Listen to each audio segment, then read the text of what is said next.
Oftentimes, the world of game development is very secretive, and we don't always get the full picture of what happens behind the scenes on some of our favorite games. Fortunately, thanks to John Burton over on the Game Hut channel, he's taken us back in time and shown us some cool unseen footage and clips from previous LEGO Star Wars games, as well as others that he's worked on throughout his 29 years as a game developer, not to mention that he was one of the co-founders of Traveler's Tales, which later became TT Games as we know it today. Now, a couple months ago, we took a look at some footage from the unseen Boga Chase level that was scrapped for the original LEGO Star Wars game that released in 2005, but today the focus is going to be on taking a look at some of that lost test footage from that very game. This video was released back in January of 2018 over on the Game Hut channel, but it was rather recently that I discovered the actual channel, so I'd recommend checking it out for yourself and maybe subscribing if you haven't done so already. In today's video, I'll be sharing my thoughts on the test footage, and maybe this will also be your first time seeing it as well. Now, it opens with what I'm assuming to be some of the earliest test footage available, since the minifigures are still the standard yellow flesh tones.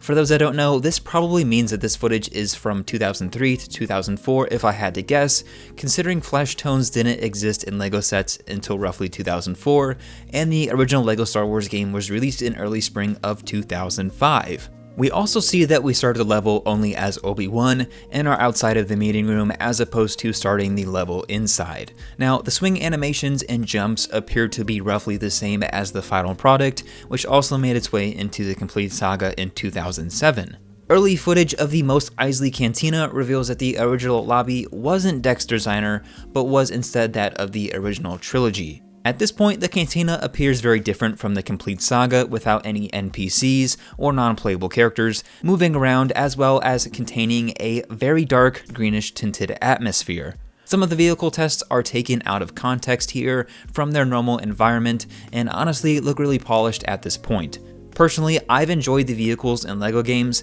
and have never found problems with their designs and animation, especially considering most of them are based on the physical products and models available from LEGO at the time. Next, we have a quick glimpse on Kamino, and we can see that the level design did change slightly over time here, as Obi-Wan walks across a retractable walkway, which wasn't in the final game. It looks like he's exploring parts of the cloning facility, so maybe we would have been able to explore this area much more, rather than just sticking to the hallways and exterior with what we got in the actual level. The final pieces of footage revolve around the enemies and the last two levels from episode 1, and for the most part, these seem to be pretty late into development, as most of the environment appears the same, except for some minor layout changes, and the fact that most enemies and vehicles are missing. We close the video on the Duel of Fates cutscene, which appears identical to the final product, and I always love seeing Darth Maul's legs dance in the background. Hopefully some of you found this short video just as interesting as I did,